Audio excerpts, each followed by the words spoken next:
Hello, everyone. Thank you for joining us today. Thank you for sticking around. I invite you also to move closer and be part of this conversation with us. My name is Brian Schaefer. I'm one of the scholars in residence here at Jacob's Pillow. It's a pleasure and an honor to sit here with Eric Gauthier, the artistic director, founder, choreographer of Gauthier Dance. And we're gonna have a conversation. We're gonna start it off. We're gonna be joined in a few minutes by some of the dancers, and then we'll all chat together, and then open it up to some of your questions as well. So start thinking about them. But I want to start with looking at the program as a whole. As you mentioned with Pam, this was a bespoke program for Jacob's Pillow. These works have never been done together before. But they work really well together, and the kind of narrative that the whole evening and the whole program gives us is quite a great snapshot of what the company is. And I'm curious if, you're 15 years old this year. Can you talk about how this program represents and reflects who Gauthier Dance is as a company, and also how it's evolved in your 15 years? Wow, okay. Actually, when I see the evening as a whole now, I think we could have done that program earlier, because it really works, right? You guys felt something, so that's great.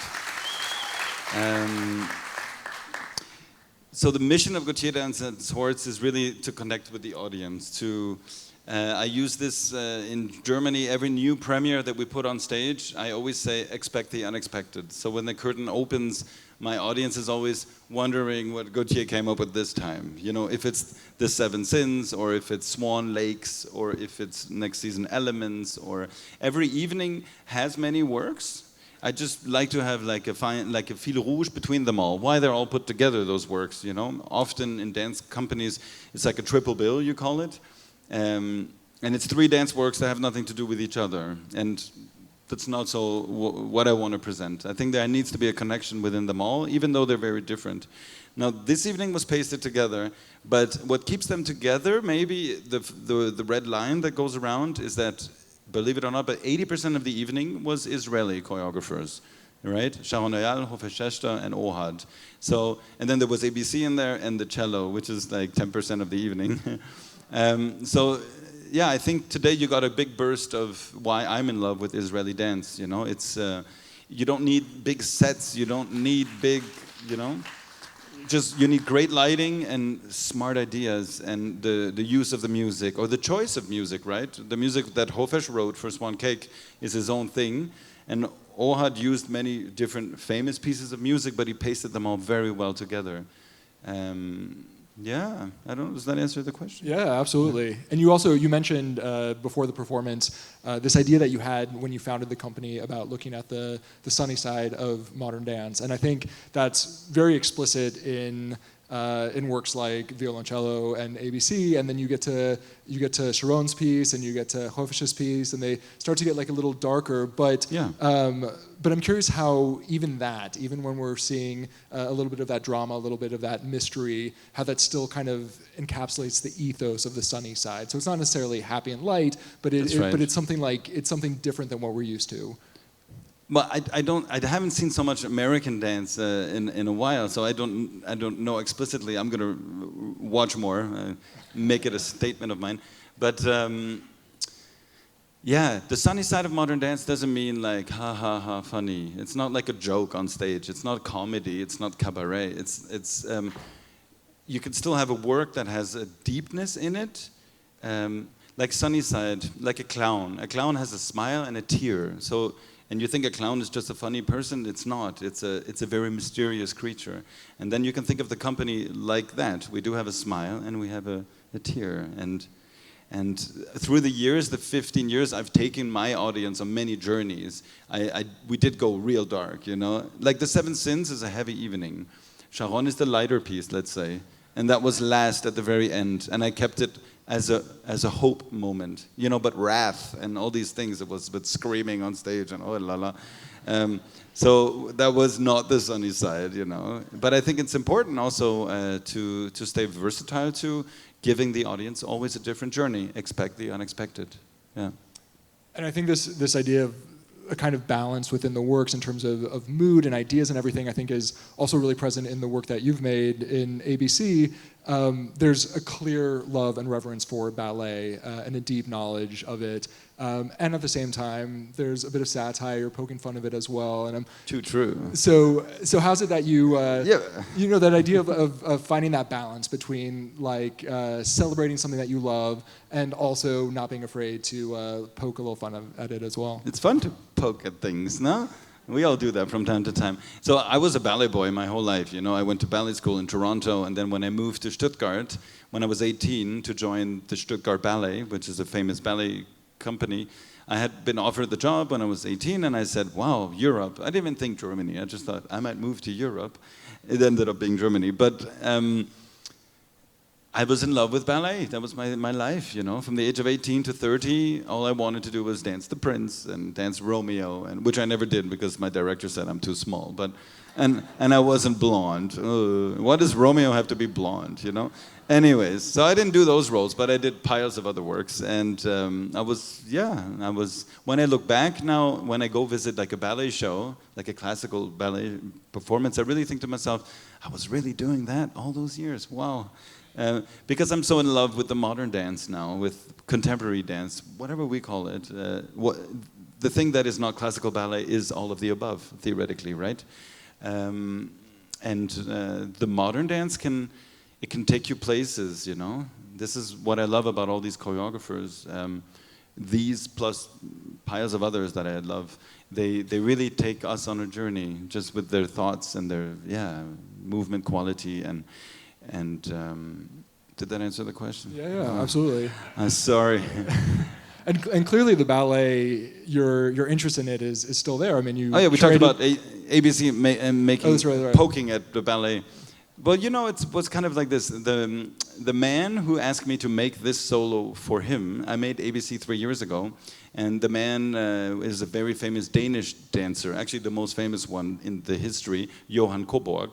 He was like the king of Bournonville. Bournonville is like when you do giant beats all the time, you know? And Johan called me and he said, I gotta do some galas in Japan, Eric. Can you make me a great solo? And I said, maybe, but aren't you old? Because, I mean, he's a legend. So I thought, you know, and then he was 47, which is not old, but old in dance. And then he was like, yeah, but I can still do things. And I said, okay. And then he came to Stuttgart. We had only 3 days. But I had this idea of but you saw all the jumps and the turns, right? So Johan could do that all with 47 because it was made on him. And then we had a blast because he was a ballet boy as well. So that's why we poked fun at, you know, we went from Afternoon of a Faun to Alcoholic to, you know, lots of different spaces. And like Pina Bausch, when we got to P, we were like, Pina, you know, she smoked a lot, Pina Bausch. That's why he's smoking. And then the next letter was Q. We were like, quit, that's great. You know, like, we had such a blast making ABC. Actually, it premiered last night, another famous dancer who was dancing on this stage last week, Viktor Kojetska. I don't know if anybody was here to see Amsterdam, but he premiered last night, ABC, in Dominican Republic, yeah. So that was, yeah, he was all happy. It went super well, yeah.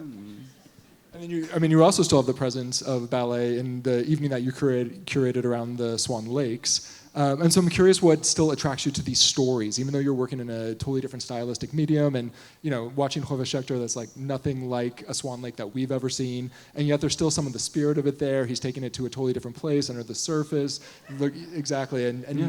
So what still attracts you to these stories? Why did you want to do an evening on Swan Lake, but do it through your lens, the Gautier perspective? There's so many versions of Swan Lake already, and one of them being the Matthew Bourne Swan Lake, you know, which is iconic. And it's dangerous to put out an evening and just call it Swan Lake, and then it will be judged between others, you know.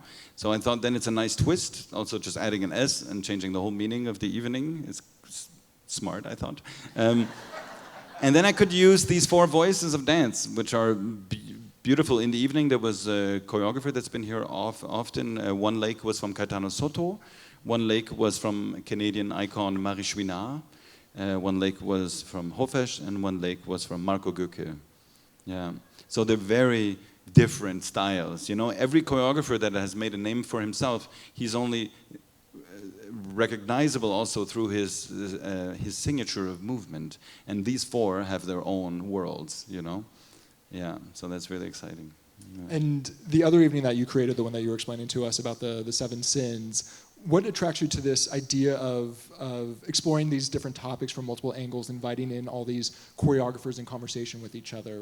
That idea of kind of creating a consortium of artists who are all responding to a prompt. Yeah. What excites you about that?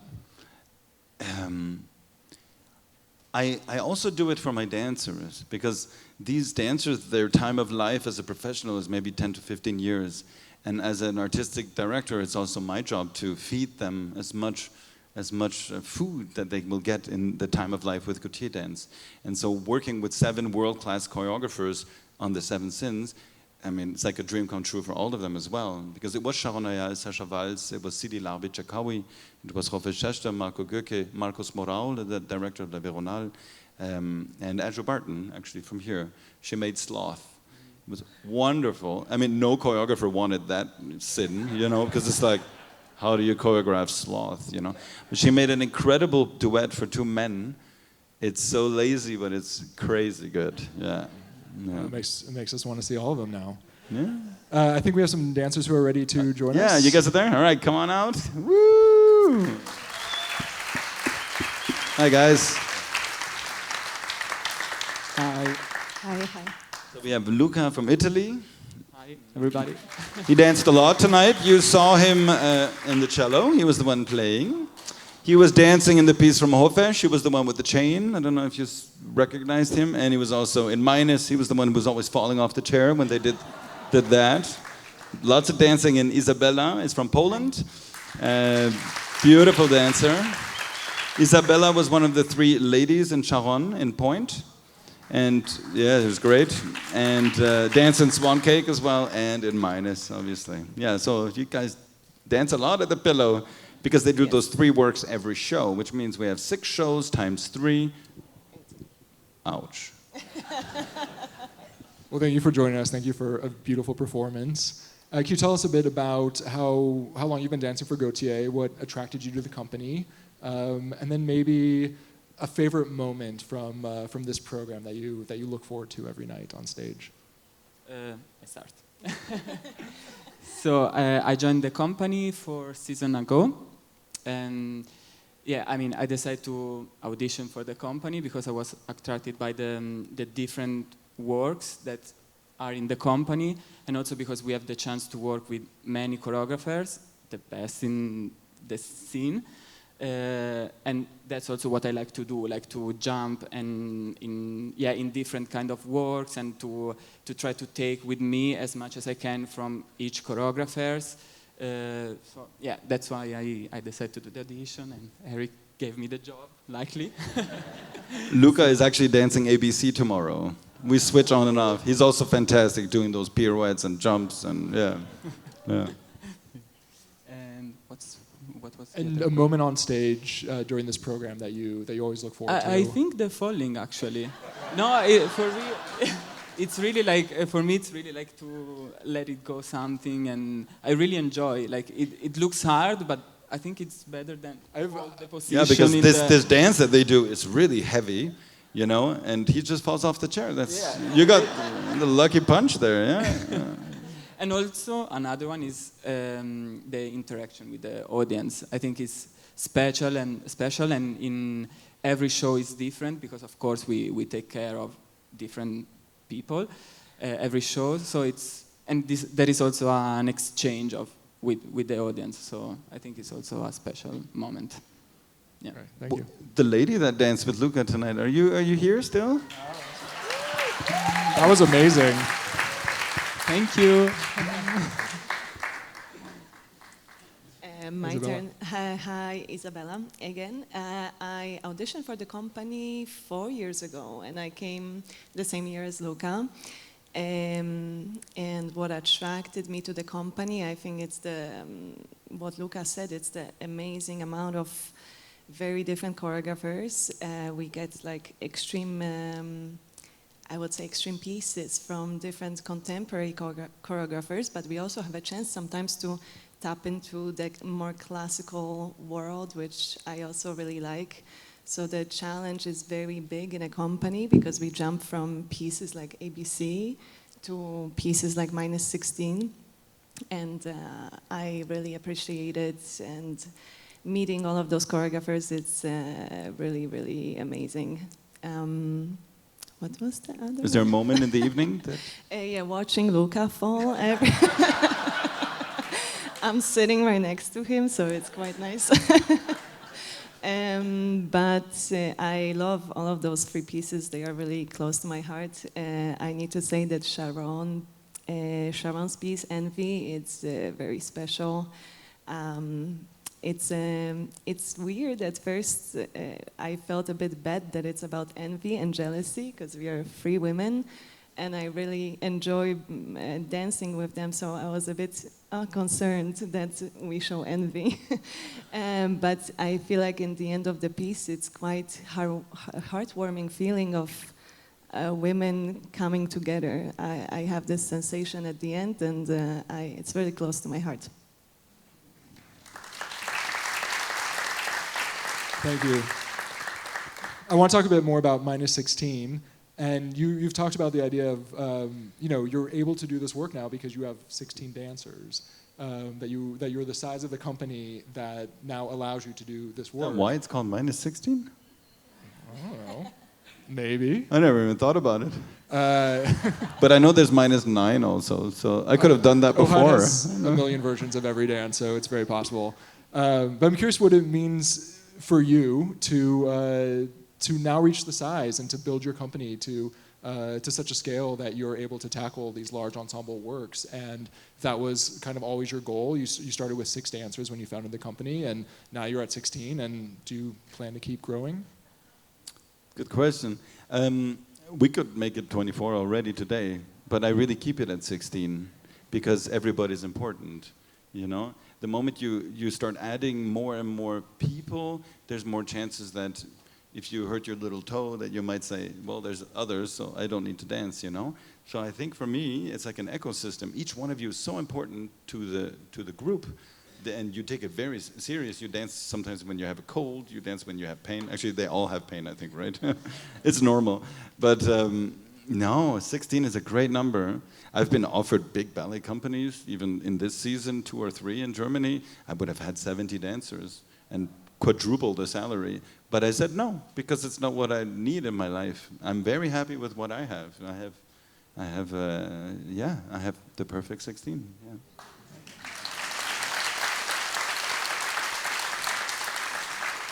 And for you two with minus 16, you were talking about this kind of range of the energy and the range of the type of dance that you're doing, and you're going for from this precision and this clarity to this kind of improvisational interaction with the audience. And what's it like for you to go from that strict choreography to who knows what's going to happen depending on who you bring on stage? And maybe for those of us who weren't lucky enough to get chosen, can you give us a little insight into what the experience is like up here? For me, it's really like challenging. It's like to do few pieces in one piece, actually, because as you said, there are moments of improvisation where you can be totally free, and moments where you actually have a specific choreography, or you are a little bit less free because you need to follow, to be all together with the other dancers. So yeah, it's really like it's really different every single part of the piece. So yeah, it's challenging, but this job is about that also. So it's what we look for, always to be better, always to, so yeah. Yes, it's very, very challenging, as Luca says. Also, it's always as much tired sometimes that we can be. It brings very nice emotions to us every show, especially when we bring people from the audience. The way people react to the situation, to being on stage, how they start dancing with us. We forget about everything, because. It brings such a good time, and it's really what dance is for, I feel like, to make people happy and enjoy it and be in the moment. So it kind of turns from very strict choreography to to all the possible feelings we can have. And I'm asked after every show, were those people planned? Like, did you rehearse that? And I'm like, no, we've never been at the pillow with this piece. We cannot check it because sometimes it works so well. Like today worked very well, I find. There's days it can be even dangerous for the dancers. Last night we had a man who was very happy to be on stage and he just walked around. And this can be dangerous because the dancers have their steps, and if somebody's walking where they should kick their leg, then he'll have a problem and they'll have a problem. So it can get dangerous. I think you were a great audience today there. Yeah, well done, well done. And you know how it works? You're chosen if you have colors, yeah? So if you were in black and white, that's why you didn't come up today, you know? That's because all of them are in black suits. So Ohad said, let's bring colors to the stage. And that's why the people usually have flashy colors on, yeah. Well, you have 3 more performances to come back and play the lottery and try and get up here again. There's people in Stuttgart, they know now that the piece is coming back, and then they like come extra in bright yellow, bright green, yeah. Even a bit of like color in the hair, and yeah. Well, I'll make sure that you all have time to ask your questions as well. So anybody have some questions? And after you ask your question, I'll repeat it so everybody can hear. How did this audience compare to last night? Better. Yeah. Better, fantastic. And no, it's nice. You know, there was this, I was telling Pamela, who invited us, if you're hearing this, thank you again for inviting us, Pam. Really, thank you. Means the world. And I was talking with Pam yesterday, and I was like, you know, there's this myth that the audience in America doesn't applaud very long. Because in Europe, they're like, you know, they're crazy. Especially in Germany, it's like, it's almost as long as the shows sometimes. So, but this is so not true. And I was telling Pam, this is, you know, I should tell everyone in Europe, you go to America, they're the nicest audiences. Yeah. The question was about the biannual dance festival Colors that you run in Stuttgart, and tell us when that started, how that started, and how it's structured. Who do you invite? What happens? Cool. How can we go? How can you go? Yeah, Colors is another one of my babies. It was about 8 years ago. The theater so I left the Opera House when I was 30 as a ballet guy, and I moved to the other big house in our city. It's an old fabric, but that was turned into a modern theater, and they have 4 stages. And the director of that house had me a few times already in my 20s because I was playing music. I played in a rock band, I wrote my own music, and I played there often. And then when he heard I was leaving the ballet, he asked me, young man, would you try making a company here? And this is when we built Gautier Dance. And then I was in that house, and we are filling the big hall already 2 or 3 years already then. And I said, you know, you have all these halls in this house. It would be a beautiful temple of dance if we made a festival here. And so I spoke to my boss. He's like an old hippie. He's really cool with long white hair. And I told him, Werner, what do you think if we make a festival in your house? And then he said, if you find the money, we will do it. So I went to every door, Mercedes and Porsche and Bosch and all the companies. And Mercedes decided to help us in the beginning and found, of course, more help from the city as well. And then I still remember the day I came up with the name Colors. We were sitting with my team, and we still didn't have a name. We knew it would be every 2 years, so we could plan ahead well and have world premieres even, and have European premieres, German premieres. So we need the time, but it also gives us time to find the money for every edition. And I was sitting with them, and they're like, you know, there's this thing, you can call it a biennale. You know, in Europe, we say the Biennale de Venice and the Biennale de... And I was like, but it's so fancy. I said, let's just find an easy word. And I love colors in general. I don't have that many on today, but the shoes and the socks, yeah. But colors, we live in colors every day. The moment you open your eyes, it's all about colors, right? What you're going to wear, what you're going to, the car that you drive, everything is in colors. We just take them for granted because we see them every day. But I thought, then let's use this word and let's make a prospect or a concept of colors. So of the 10 companies we had in the first edition, each one had their own color, you know? So it gives us a chance to not just do modern dance, it can go anywhere. The last edition was last summer, actually, and it's grown very large now. I think it's Germany's biggest festival with an annual budget of 2 million euros. 21 companies we had. World premieres like Akram Khan did his Outwitting the Devil on our stage. Sharon Nayal made her OCD Love on our stage. So we're talking about pieces that are still touring the world 4 or 5 years later, but they were born in Stuttgart and not in London and not in Paris, where they should be born usually. So yeah, like Pam said, I think colors means a lot to different artists now, and yeah, and we're happy to have it. Now we have a bit of a break. The next one's coming in 25. Yeah.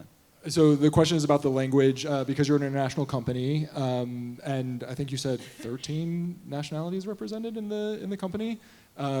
So the question is about what language you use to talk about the dance and to communicate in general. I also want to expand that question to include kind of like the dance language that you're all versed in and what that shared foundation is. And so in addition to how you're actually talking, what like physical language do you come with that is all kind of a shared language?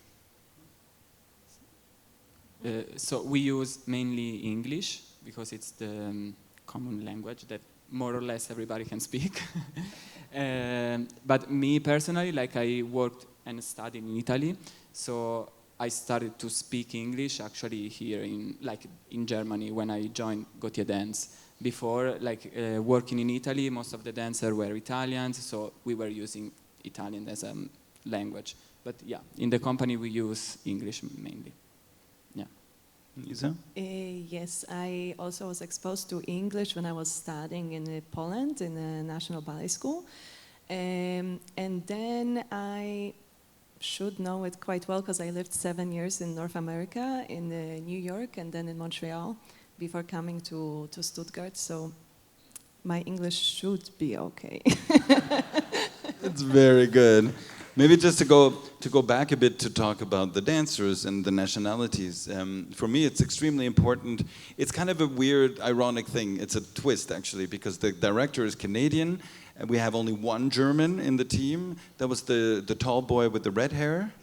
He sticks out because of his red hair. Jonathan, he's my German. Yeah, we're a German company, but for me, it's not super important. What we're sharing is the language of dance. So. But it is important for me to pick up all of you from different places, because if it's Spain, Italy, Belgium, Canadian, we have Canadians in the team, because every dancer is built the same way. You all went to ballet school, they all have these great bodies that are framed and ready to do modern dance now. So the difference between all of them is the essence of where they come from. Like an Italian has this little let's call it a spice. No, I'm gonna go really easy. If you want to make a great a sauce for a spaghetti or something, just tomato sauce, right? You need good tomatoes, it's fine. But what you need is all those spices, like the fleur de sel, the pepper, the oregano, the basilicum, all those little spices is what makes it great. And what you saw tonight is a whole bunch of those spices thrown on the right sauce. Yeah. I think that's what it is. That's wonderful. Well, I think we'll leave it there. Eric, Luca, Isabella, thank you so much for joining us, and thank you all for joining us as well, and hope to see you again. Thank you so much for supporting dance. Thank you.